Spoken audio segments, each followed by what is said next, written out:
سلامونه ګرانو هیوادوالو، خدای دې وکړي چې روغ او جوړ اوسئ. نن غواړم د وطن په اړه، د ولس په اړه په یوه مهمه موضوع باندې وغږېږم. هغه دا چې بدبختانه کله چې جمهوریت سقوط شه، له هغه نه وروسته آهسته آهسته زه نه پوهېږم چې په کوم دلیل زموږ د ولس د ډېری ځوانانو دغه د ټولنیزو رسنیو اخلاق بیخي د صفر طرف ته تقرب کوي. دوی په ډېر عقده‌يي ډول سره د هغه کسانو سره برخورد او چلند کوي چې په جمهوریت کې کار کړی دی، یا د دوی نه خوښېږي، یا شخصي عقدې لري، یا نور مشکلات لري. مثلا که تاسو فیسبوک کې لیدلی، ما دا د ملي بیرغ په اړه باندې یو پوسټ وکړ او تقریبا څه کم 800 کسانو هلته پکې کمنټونه کړي دي چې ډېری په دې کې ښکنځلې دي، سپکې سپورې دي.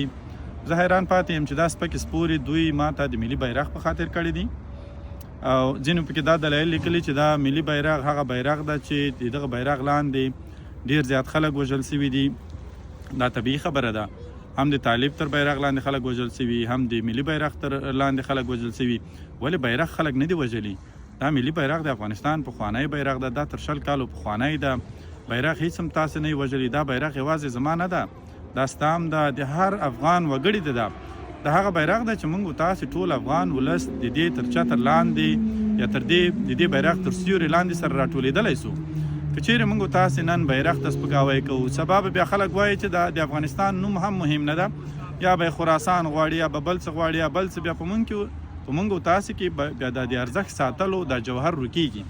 بیا به موږ تاسو د افغانستان له نوم څخه هم دفاع نشو کولی، بیا به راته معنا نه لري.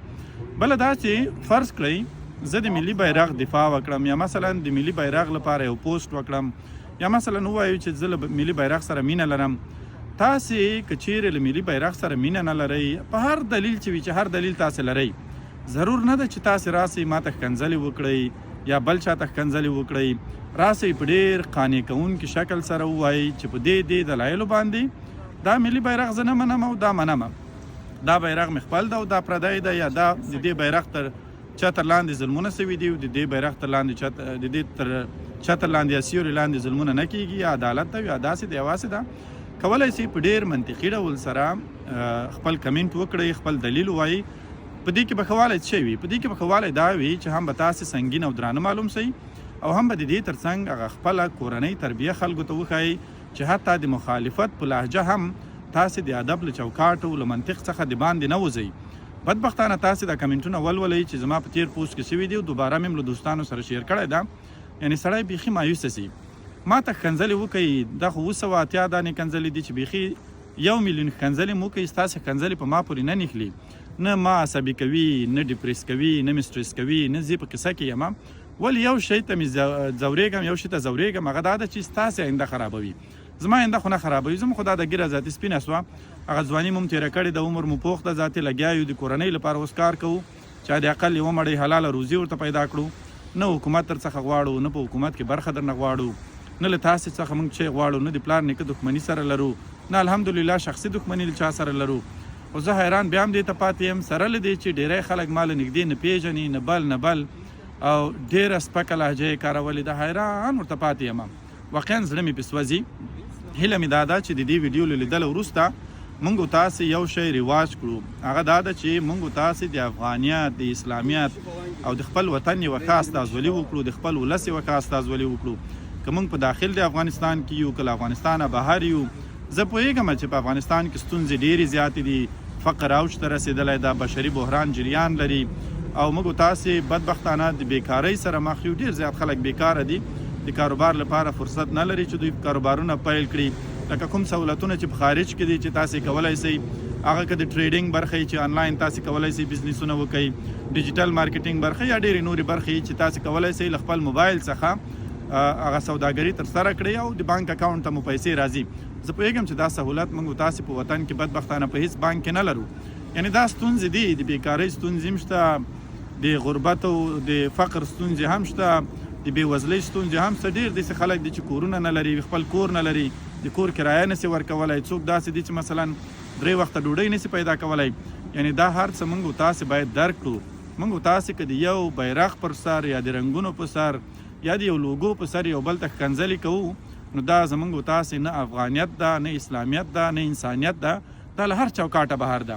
تاسې که دا اوس ما ته په ډېر قناعت کوونکي دلیل سره ووایي چې تاسې د افغانستان درې رنګه ملي بیرغ نه منئ، زه هېڅ هم نه در سره وایم، حتی بیرته کمنټ ته ځواب هم نه در کوم، صرف یو لایک در کوم خلاص. که راته ووایي چې سپین بیرغ منئ او که راته ووایي چې نه دا دواړه نه منئ، د دواړو تر چتر لاندې خلک وژل سوي دي، افغانان وژل سوي دي، بیخي یو دریم بیرغ غواړو، په هغه کې هم زه در سره کښېنم، کولی شو چې پرې خبرې وکړو، په ډېر منطقي ډول کولی شو چې تاسې ته قناعت درکړو، یا کیدای شي تاسې ما ته قناعت راکړئ. زما له خولې به ښکنځلې وانه ورئ، زه نه غواړم چې تاسو ته ښکنځلې وکړم، ځکه هغه کسان چې ښکنځلې کوي هغوی خو خپل حیثیت، خپل شخصیت، خپل عزت هر څه له لاسه ورکړل. هغه ښکنځلې د دوی شخصي نمایندګي کوي، د دوی د شخصیت نمایندګي کوي، او بدبختانه باید ووایم مور و پلار به یې ډېر ښه خلک وي، خو له دغه ښکنځلو څخه د هغوی د کورنۍ تربیې نمایندګي او استازولي هم کیږي. دې شي ته موږ تاسو باید ډېر پام وکړو، ځکه خدای مه کړه ستاسو ښکنځلو ته بیرته په ښکنځلو جواب درکړم، بله ورځ به خلک زما مور و پلار ته پیغور ورکوي چې زوی دی باوجود د دې چې دومره تحصیل یافته ده، لوړې زده کړې کړې دي، دومره تجربه لري، بیا هم دومره بېادبه ده او داسې ښکنځلې کوي. زه هېڅکله دا نه غواړم. زه غواړم چې زما مور و پلار په ما باندې وویاړي، ستاسې ښکنځلې م هضمولی سم، اګنور کولی یم سم، یعنې صرف نظر ترې کولی سم او هېڅ ډول ځواب نه درکوم. یعنې دا ښکنځلې د بیرته تاسې ته ډالۍ وي، زما لخوا هېڅ جواب تاسې ته نشته په دې برخه کې.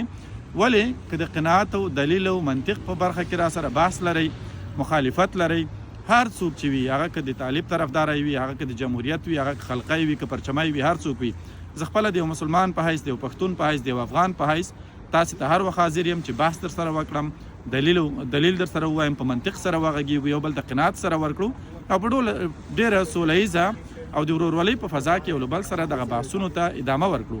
نو که چیرې تاسې د دې ډول بحثونو غوښتونکي یاستئ، زه مو په خدمت کې یم، هر کله راسئ، زما دروازې ستاسې ټولو پر مخ خلاصې دي، هر ډول بحثونه به کوو، خو په سالم ډول، په منطقي ډول، په ادب سره، د ادب په چوکاټ کې. زما لخوا به هېڅ کله هم تاسې ته نه ښکنځل کېږي، نه به ستاسې عزت ښکنځل کېږي، نه به ستاسو شخصیت ته سپکاوی کېږي. له دې نه بیخي ډاډه اوسئ. نور مو الله راوله، هر کله راسئ، ډېره مننه، خوشحاله اوسئ.